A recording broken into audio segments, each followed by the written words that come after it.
जय हिंद दोस्तों। The peak institute के यूट्यूब चैनल में आपका हार्दिक स्वागत है। दोस्तों, प्रीवियस ईयर की ये मैं सीरीज़ करा रहा था। लगभग 16 प्रैक्टिस सेट आपको इसी चैनल के प्ले लिस्ट में जाकर आप देख सकते हैं। सीक्वेंस वाइज मैंने डाल दी है। उसी सीरीज़ में ये 17 नंबर का प्रैक्टिस सेट है जो 12 जनवरी 2023 की शिफ्ट में हुआ था, क्योंकि जो वर्तमान में सीटेट का एग्ज़ाम होना है यानी 2023 वाला, ये अब आपका ऑफलाइन होता है। तो इसलिए जो प्रीवियस ईयर क्वेश्चन हैं वो काफ़ी इम्पोर्टेंट होंगे। तो आइए अब सीरीज़ को स्टार्ट करते हैं, सेशन को। तो पहले प्रश्न की ओर बढ़ते हैं। तो पहला प्रश्न हाथियों से रिलेटेड है। तो आइए देखिए, हाथियों के बारे में नीचे दिए गए कथनों पर विचार कीजिए।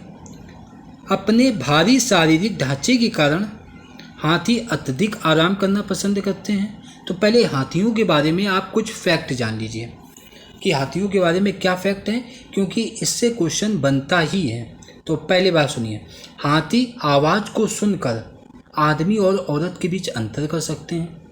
जो अफ्रीकी हाथी होते हैं उनकी गंध की जो होती है उनकी समझ सबसे अच्छी होती है, और हाथी दिन में 2 से 4 घंटे ही सोते हैं।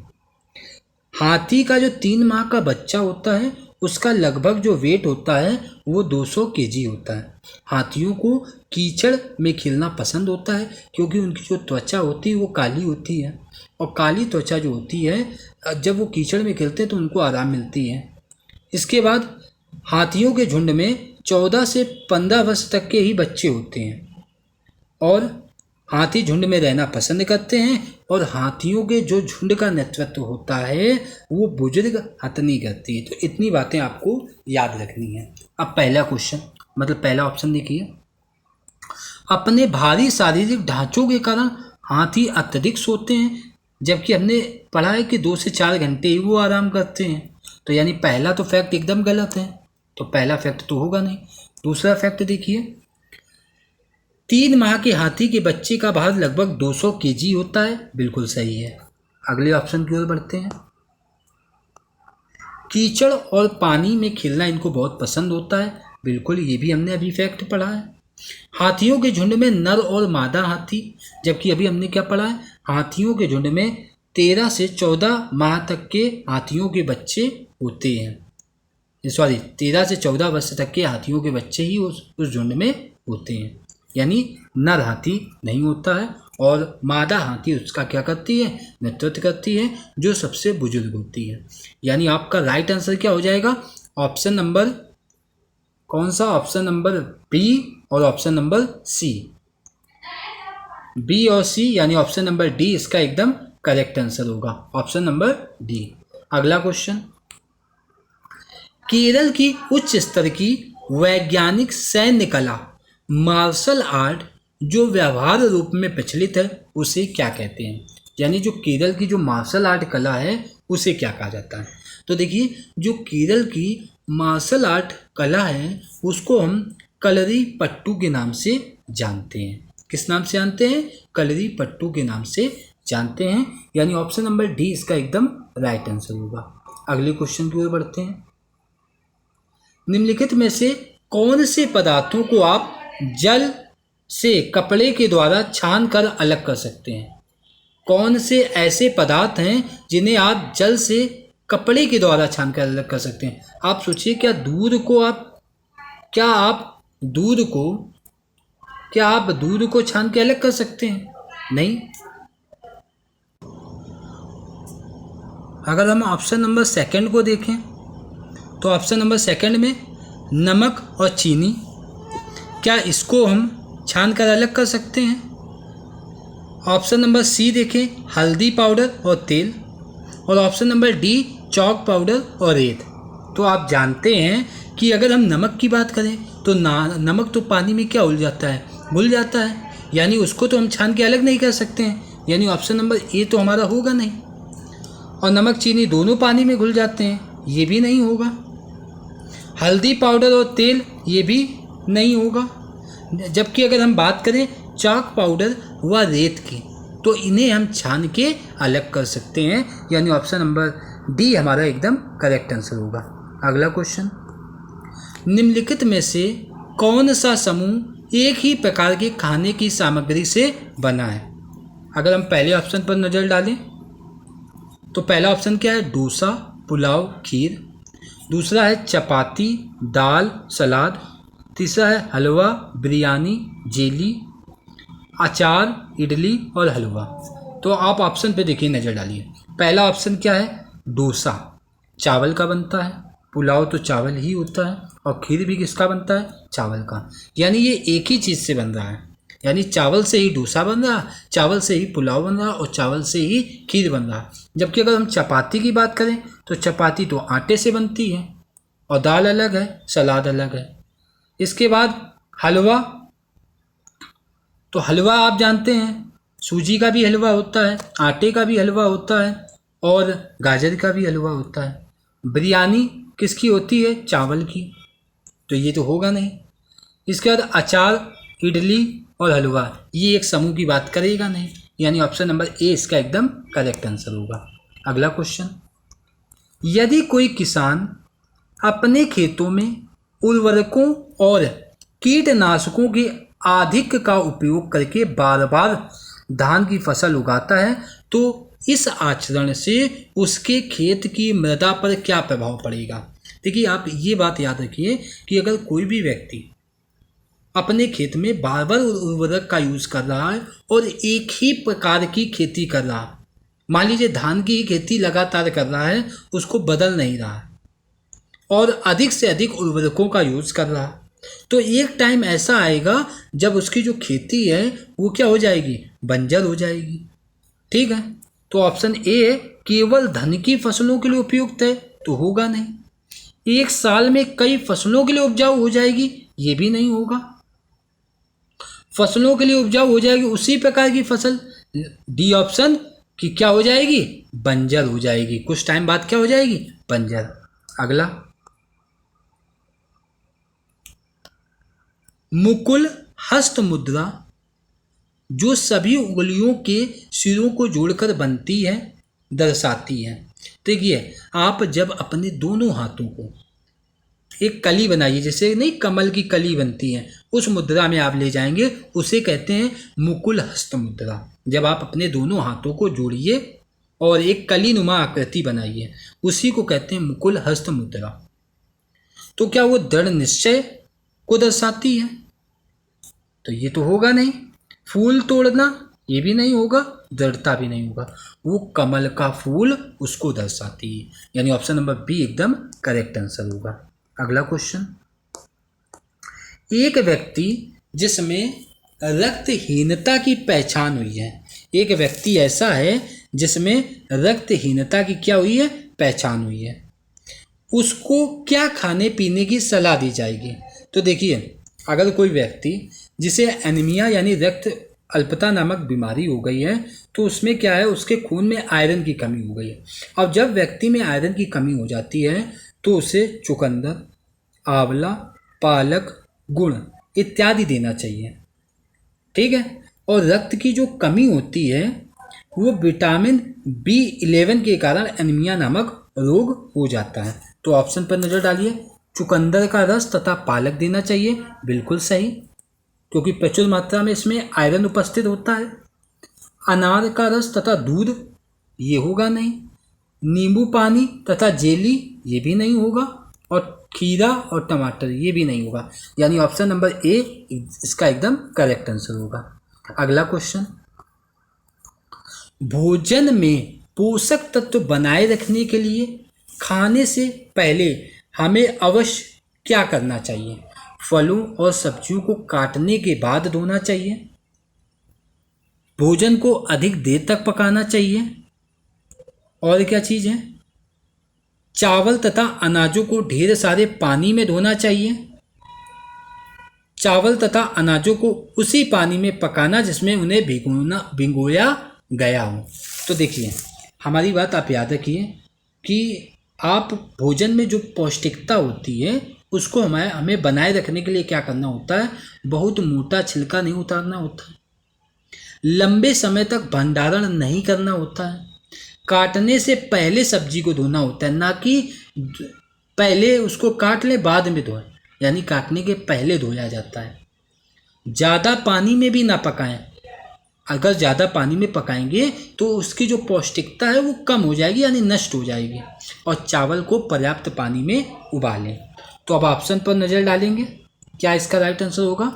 ऑप्शन नंबर फर्स्ट आप देखिए, फलों और सब्जियों को काटने के बाद धोना, जबकि ये गलत है, पहले धोएंगे फिर काटेंगे। भोजन को अधिक देर तक पकाना, अधिक देर तक पकाएंगे तो जो उसकी पौष्टिकता है वो नष्ट हो जाएगी। चावल तथा अनाजों को ढेर सारे पानी में धोना, इससे भी उसकी पौष्टिकता पर असर पड़ेगा। और ऑप्शन नंबर डी, चावल तथा अनाजों को उसी पानी में पकाना जिसमें उन्हें भिगोया गया है, यानी ऑप्शन नंबर डी एकदम करेक्ट आंसर होगा। अगला क्वेश्चन, लौह तत्व यानी आयरन से प्रचुर खाद्य सामग्री का समूह। तो अभी मैंने बताया आयरन जो है ये विटामिन बी11 की कमी के कारण हो जाता है, ठीक है। और ये लौह तत्व यानी जो आयरन होता है इसकी कमी के कारण क्या होता है, एनीमिया नामक रोग हो जाता है। जो आयरन होता है ये प्रचुर मात्रा में आंवले में, पालक में, गुड़ में पाया जाता है। तो इसका जो राइट आंसर हो जाएगा ऑप्शन नंबर ए। बाकी ऑप्शन पे ही हमको नहीं ध्यान करना है क्योंकि जब मेरा पहले ही ऑप्शन सही हो गया। अगला क्वेश्चन, पक्षी निश्चित समय पर अपने पंखों को खो देते हैं, यह प्रक्रिया कहलाती है। देखिए आपने देखा होगा जो जैसे सांप वगैरह हैं तो कुछ टाइम बाद ये अपने शरीर से केचुल को छोड़ते हैं। केचुल मतलब अपने शरीर की जो चर्बी होती है उसको छोड़ देते हैं और उनकी जो नई चर्बी होती है वो क्या आ जाती है, उनके शरीर पर आ जाती है, ठीक है। तो उस प्रक्रिया ऐसा ही जो पक्षी होते हैं वो भी करते हैं। जो उनकी चमड़ी होती है, जैसे सांप अपनी चमड़ी को छोड़ता है यानी केचुल को, उसी प्रकार से जो पक्षी होते हैं वो अपने पंखों को खो देते हैं और फिर से उनमें नए पंख क्या होते हैं, आ जाते हैं। इस प्रक्रिया को मोल्टिंग कहा जाता है। क्या कहा जाता है, मोल्टिंग, यानी ऑप्शन नंबर सी इसका करेक्ट आंसर होगा। किसी क्षेत्र में जल की कमी कही जाती है जब, आप कब कहेंगे कि किसी क्षेत्र में जल की कमी है, सभी घरों में रोजमर्रा के कार्यों के लिए पानी मिलता है, जब पानी मिल रहा तो यहाँ रक्त की तो कमी जल की तो कमी है नहीं। उस क्षेत्र में पानी केवल नलों से आता है, जब नलों से पानी आ रहा तो वहाँ पर भी तो जल की कमी नहीं है। प्राप्त होने वाला पानी पीने व खाना पकाने के लिए असुरक्षित है। चौथा ऑप्शन, प्राप्त पानी से लोग धोने व सफाई का काम कर रहे हैं, जब इतना काम कर रहे हैं तो वहाँ तक पानी की कहाँ कमी है, यानी ऑप्शन नंबर सी, प्राप्त होने वाला पानी पीने व खाना पकाने के लिए असुरक्षित है। कैसा पानी है, असुरक्षित है, अनसेफ है, यानी ऑप्शन नंबर सी इसका एकदम करेक्ट आंसर होगा। क्वेश्चन नंबर 12, कुड़ुक भाषा में तोरांग का निम्नलिखित आता है। तो देखिए कुड़ुक भाषा जो है तो ये जो है झारखंड के जो आदिवासी लोग हैं, झारखंड के जो आदिवासी लोग हैं वो कुड़ुक भाषा बोलते हैं। और कुड़ुक भाषा का जो अर्थ होता है वो वन या जंगल होता है। यानी कुड़ुक भाषा का क्या अर्थ होता है, कुड़ुक भाषा में तोरांग का क्या अर्थ होता है, तो कुड़ुक भाषा में तोरांग का जो अर्थ होता है वो होता है वन या जंगल। क्या होता है, वन या जंगल। तो ऑप्शन पे नजर डालिए, वन उत्पाद तो होगा नहीं, वनवासी ये भी नहीं होगा, निष्फल वन, यानी ऑप्शन नंबर बी वन या फिर जंगल। तो आप तोरांग का मतलब समझ गए होंगे क्या होता है, वन या जंगल। अब ये आपका डायरेक्शन से रिलेटेड है क्वेश्चन, देखिए इसको थोड़ा सा छोटा कर लेता हूँ जिससे सॉल्व करने में हमको हेल्पफुल है। अब देखिए ऑप्शन पे,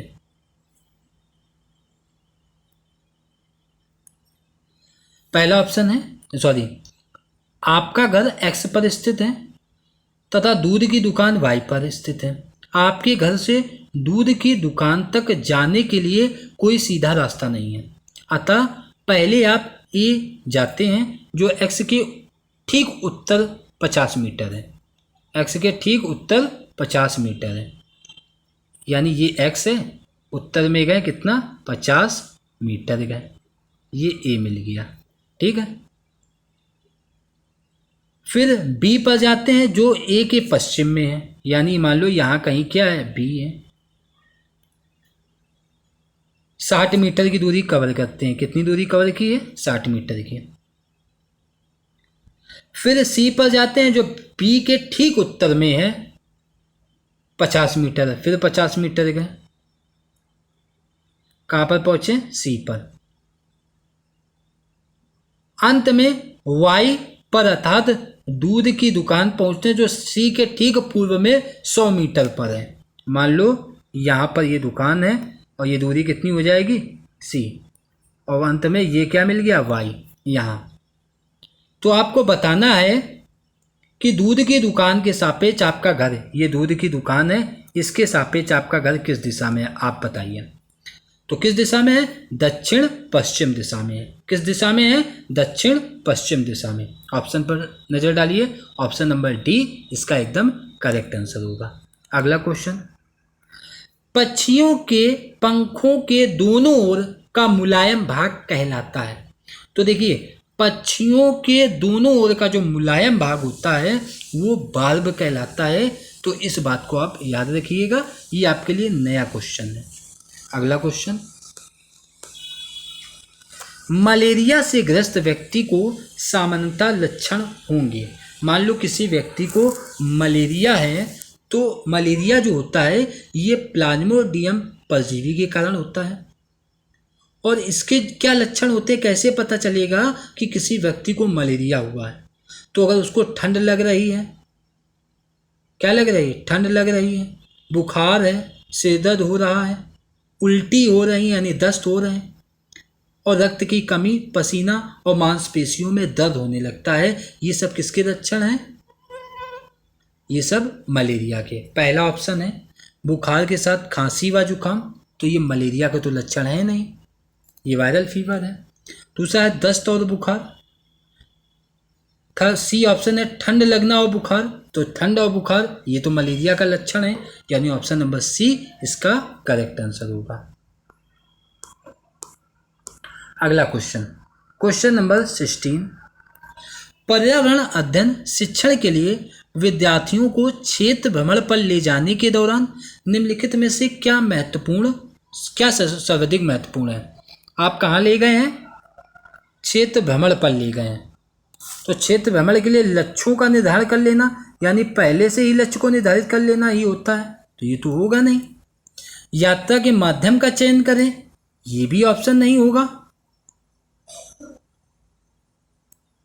सर्वाधिक उपयुक्त बताना है, चर्चा के अवसर सृजित करना या चिंतनशील जर्नल लिखना व याद रखना, ये तो हो ही नहीं सकता है।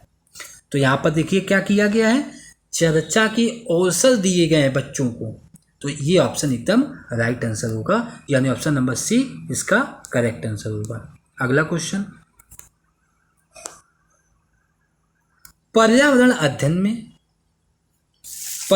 अध्ययन में एक क्रियाकलाप आधारित उपागम को आयोजित करने के 4 चरणों के सही क्रम को इंगित करना है, यानी इनके 4 चरणों को हमें एक क्रम से लगाना है। ठीक है, काफ़ी क्वेश्चन बड़ा है, आप लोगों को छोटा करके तो समझ में नहीं आएगा। चलिए एक एक ऑप्शन पे। पहला है कि पहले हम विषय की पुनरावृत्ति करेंगे, फिर प्रत्येक विद्यार्थी को समर्थन देना और एक भली प्रकार आयोजित योजना बनाएंगे और एक सकारात्मक वातावरण का सृजन करेंगे। तो आप खुद सोचिए कि आप पहले पुनरावृत्ति करेंगे, सबसे पहले आप क्या करेंगे, सबसे पहले तो आप एक सकारात्मक वातावरण बनाएंगे। सबसे पहले आप क्या करेंगे, एक सकारात्मक वातावरण तैयार करेंगे। इसके बाद क्या करेंगे, इसके बाद एक भली प्रकार आयोजित योजना बनाएंगे, यानी दूसरे नंबर पे ये आना चाहिए। पहले में एक सकारात्मक वातावरण का हम सृजन करेंगे, फिर एक योजना बनाएंगे, फिर प्रत्येक विद्यार्थियों को समर्थन देंगे और सबसे अंत में क्या करेंगे, पुनरावृत्ति करेंगे। लेकिन ये तो सीक्वेंस में लगा नहीं है। और बी ऑप्शन देखिए, यहाँ पर प्रत्येक विद्यार्थी को समर्थन देंगे, जबकि सबसे पहले क्या है, एक सकारात्मक वातावरण का सृजन, तो ये भी नहीं होगा। अगला ऑप्शन एक सकारात्मक वातावरण का सृजन, इसके बाद एक भली प्रकार आयोजित योजना बनाएंगे, इसके बाद प्रत्येक विद्यार्थी को समर्थन देंगे और इसके बाद पुनरावृत्ति। यानी ऑप्शन नंबर जो सी है ये इसका एकदम करेक्ट आंसर होगा। अगला क्वेश्चन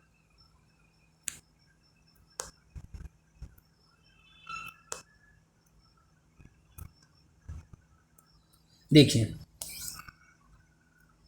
वर्षा ऋतु में पार्क घूमने के दौरान बारिश शुरू हो गई और सभी विद्यार्थियों ने अपने छाते खोल दिए। रिया ने पूछा, यदि पौधे बारिश में गीले हो गए तो क्या उन्हें सर्दी नहीं लगेगी? उसके अध्यापक को क्या करना चाहिए? पहला ऑप्शन है विद्यार्थियों से कहना चाहिए कि हमारी तरह पौधों को विषाणुओं से जुकाम लग सकता है, तो ये तो होगा नहीं, आप खुद समझदार हैं। अगला ऑप्शन, विद्यार्थियों से कहना चाहिए कि पौधे विषाणुओं से प्रभावित नहीं होते हैं। अगला ऑप्शन, विद्यार्थियों से पूछना चाहिए कि वे पौधों को जुकाम लगने से कैसे बचा सकते हैं। अब मान लो विद्यार्थी ने ही बोला है कि उनको क्या लग जाएगा, जुकाम लग जाएगा, तो हम उनसे पूछना चाहेंगे ना कि अगर उसकी ये जिज्ञासा उठी है तो ये क्यों उठी है, क्या ऐसा रीजन होगा कि बालक की ये जिज्ञासा उठी है। तो बालक की अगर जिज्ञासा उठी है तो पहले बालक से ही और चीज़ें जानने की कोशिश करेंगे। और अगला ऑप्शन पे आइए, चौथा ऑप्शन है सभी विद्यार्थियों से पूछना चाहिए कि वे रिया के प्रश्न के बारे में क्या सोचते हैं। बिल्कुल सही, यानी ऑप्शन नंबर सी और ऑप्शन नंबर डी। कहाँ है सी और डी? यानी ऑप्शन नंबर सी इसका करेक्ट होगा। क्वेश्चन नंबर 19, पर्यावरण अध्ययन में सहयोगी अधिगम उपागम कोऑपरेटिव लर्निंग अप्रोच की बात हो रही है। तो देखिए, पहला ऑप्शन है समूहों में व्यक्तिगत क्रियाकलाप। जब समूह में है तो आप व्यक्तिगत क्रियाकलाप क्यों करेंगे? सामूहिक कार्यों के लिए विषयों के मान में वृद्धि, तो विषय को क्यों हम प्रायोरिटी देंगे? अगला ऑप्शन, समूह के क्रियाकलाप के मान में वृद्धि, यानी जो वैल्यू है उनमें वृद्धि करेंगे।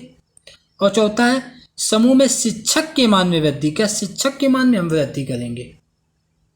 जब बात हो रही छात्र केंद्रित शिक्षा की तो यहाँ पर हम शिक्षक के मान में कैसे वृद्धि कर सकते हैं? यानी ऑप्शन नंबर सी इसका करेक्ट आंसर होगा। अगला क्वेश्चन, रिद्धि स्वतंत्रता दिवस पर रंगोली बनाने के लिए कक्षा 5 की छात्राओं का चयन करती है। प्रधानाध्यापक उसे इस गतिविधि के लिए कुछ छात्रों का भी चयन करने को कहते हैं। वो कहते हैं कुछ और छात्रों को चुन लो। प्रधानाध्यापक प्राथमिक स्तर पर निम्नलिखित में से कौन सी पर्यावरण अध्ययन पाठचर्या अपेक्षा को संबोधित कर रहे हैं? ऑप्शन पर नजर डालिए। विविध अनुभवों के माध्यम से परिवेश के बारे में जागरूकता उत्पन्न करना, परिवेश के साथ अंतःक्रिया के माध्यम में प्रक्रिया कौशल का विकास करना, या प्राकृतिक भौतिक और मानव संवेदनशील विकसित करना, या डी समानता की बात करना, न्याय की बात करना, मानवीय गरिमा से संबंधित मुद्दों की पहचान करना। बिल्कुल राइट।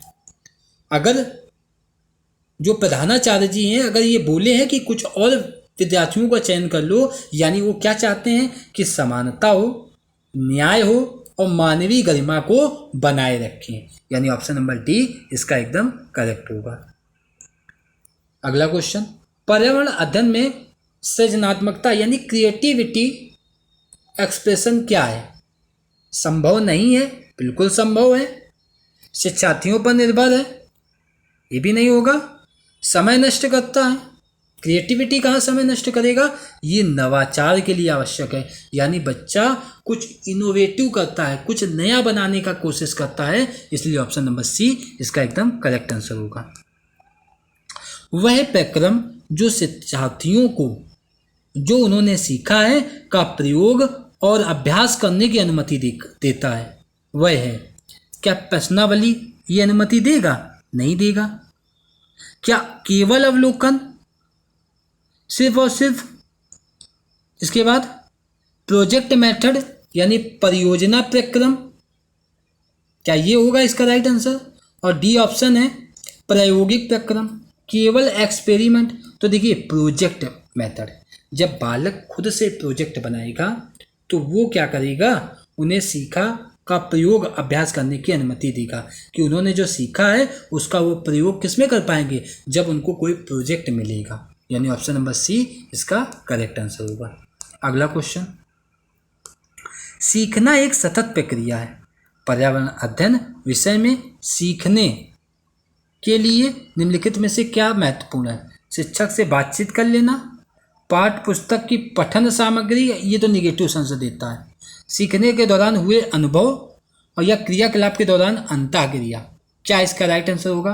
कमेंट करके आप सभी लोग बताइए। तो देखिए सीखने के दौरान हुए अनुभव यानी अनुभव जो किया गया, और क्रियाकलाप के दौरान जो उन्होंने अंतःक्रिया की है, यानी सी एंड डी, यानी ऑप्शन नंबर डी इसका करेक्ट आंसर होगा। अगला क्वेश्चन, पर्यावरण अध्ययन में के शिक्षण अधिगम के शैक्षणिक उपागम का अधिग्रहण करना चाहिए। कौन से शैक्षणिक उपागम का अधिग्रहण करना चाहिए बताइए? कौन से ऐसे अप्रोच हैं जिनका हमें क्या करना चाहिए, अधिग्रहण? क्या अज्ञात से ज्ञात, बालक को पहले अज्ञात चीज़ों के बारे में फिर उसको ज्ञात चीज़ों के बारे में ले जाएंगे। अल्प अज्ञात से अल्प ज्ञात, ये तो सूत्र ही नहीं होता है। ज्ञात से अज्ञात या अल्प ज्ञात से अल्प ज्ञात। तो देखिए बालक को पहले ज्ञात जो उसको चीज़ें मालूम है, पहले उसके अनुभव को लेंगे, उसके बाद धीरे धीरे धीरे धीरे आगे बढ़ते जाएंगे। यानी हम बालक को ज्ञात से अज्ञात का जो अप्रोच है उसके माध्यम से सिखाने का प्रयास करेंगे। यानी सी इसका एकदम करेक्ट आंसर होगा।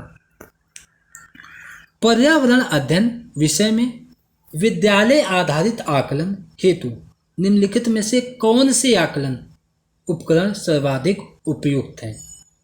पहला है पेपर पेंसिल परीक्षण, तो पेपर टेस्ट परीक्षण तो समर्थन ही नहीं करता है। समूह कार्य, तो बिल्कुल सही बात है, हम ग्रुप में वर्क देंगे। परफॉर्मेंस का टेस्ट लेना, ये भी गलत है। और प्रोजेक्ट मेथड, यानी बी और डी इसका एकदम करेक्ट आंसर हो जाएगा। ऑप्शन नंबर बी इसका एकदम करेक्ट आंसर होगा। अगला क्वेश्चन, पर्यावरण अध्ययन के शिक्षक की भूमिका सर्वोत्तम रूप से समझाई गई है। कब आप कहेंगे कि पर्यावरण का ये के जो शिक्षक है ये सर्वोत्तम भूमिका अपनी निभा रहा है? कब कहेंगे? जब ज्ञान के प्रदाता के रूप में है, जब ज्ञान के दाता के रूप में है, जब ज्ञान के सुगमकर्ता के रूप में है, या ज्ञान के सृजनकर्ता के रूप में है? बताइए क्या इसका राइट आंसर होगा? जब ज्ञान के सुगमकर्ता के रूप में है तब आप कहेंगे कि शिक्षक की भूमिका सर्वोत्तम रूप से समझाई गई है। यानी ऑप्शन नंबर सी इसका करेक्ट आंसर होगा। अगला क्वेश्चन, निम्नलिखित में से कौन से घटकों का समावेश पर्यावरण अध्ययन पाठ्यक्रम को संरक्षित करते समय आवश्यक रूप से किया जाना चाहिए? जैसे समझिए, निम्नलिखित में से कौन से घटकों का समावेश, कौन से ऐसे घटक हैं जिनका समावेश पर्यावरण अध्ययन पाठ्यक्रम को संरक्षित करते समय आवश्यक रूप से किया जाना चाहिए? पहला है उदाहरण सहित प्रमुख संपत्तियों की व्याख्या कर देना। देखिए व्याख्या करने से क्या बालक समझ पाएगा? अगला, बच्चों की स्वाभाविक जिज्ञासा से संबंधित प्रश्न, जो बच्चे की जिज्ञासा है, जो उसके मन में प्रश्न उठ रहे हैं, उनको प्रायोरिटी देंगे। ज्ञान को बच्चों के जीवन के साथ जोड़ना, ये भी सही है। और लास्ट है प्रमुख संपत्तियों से संबंधित गतिविधियां कराना, यानी एक्टिविटी करवाना। यानी ए, सी और डी ऑप्शन क्या है? सांस्कृतिक सामाजिक विभिन्नता का समावेश, सांस्कृतिक विविधता का समावेश। तो सांस्कृतिक सामाजिक विभिन्नता का समावेश ये भी हो सकता है। सांस्कृतिक सामाजिक विभिन्नता का जो समावेश है वो भी पर्यावरण अध्ययन पाठ्यक्रम में संरक्षित करते समय आवश्यक है। और प्रमुख संपत्तियों के संबंधित गतिविधियां एवं संसाधन, तो मेरे हिसाब से ऑप्शन नंबर बी, सी, डी और ई राइट होंगे। अब तो इसमें तो बी, सी, डी, ई है नहीं, यहाँ पर सिर्फ बी, सी, डी है, ई है नहीं।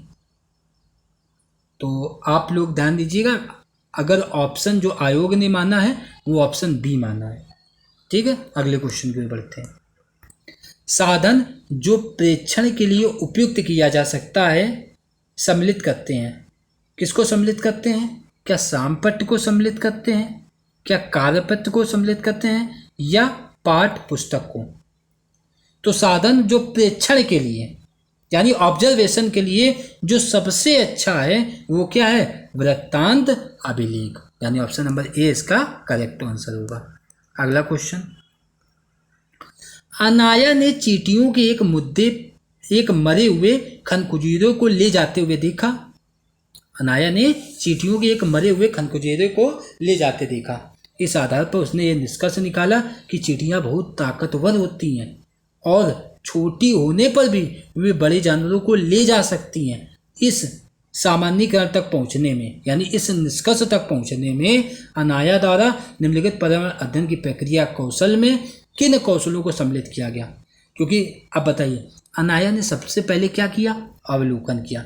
क्या अनाया ने भविष्यवाणी की है क्या? वो तो होता हुआ देख रही है ना। फिर उसने क्या अनुमान लगाया? क्या उसने प्रयोग किया है? क्या उसने चींटियों खनकुजीरे को उठाया है क्या?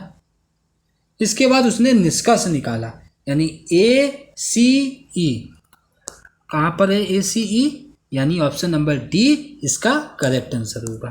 अगला क्वेश्चन और आज का अंतिम प्रश्न, निम्नलिखित में से कौन सी विद्यालय आधारित आकलन की प्रकृति सर्वोत्तम व्याख्या है?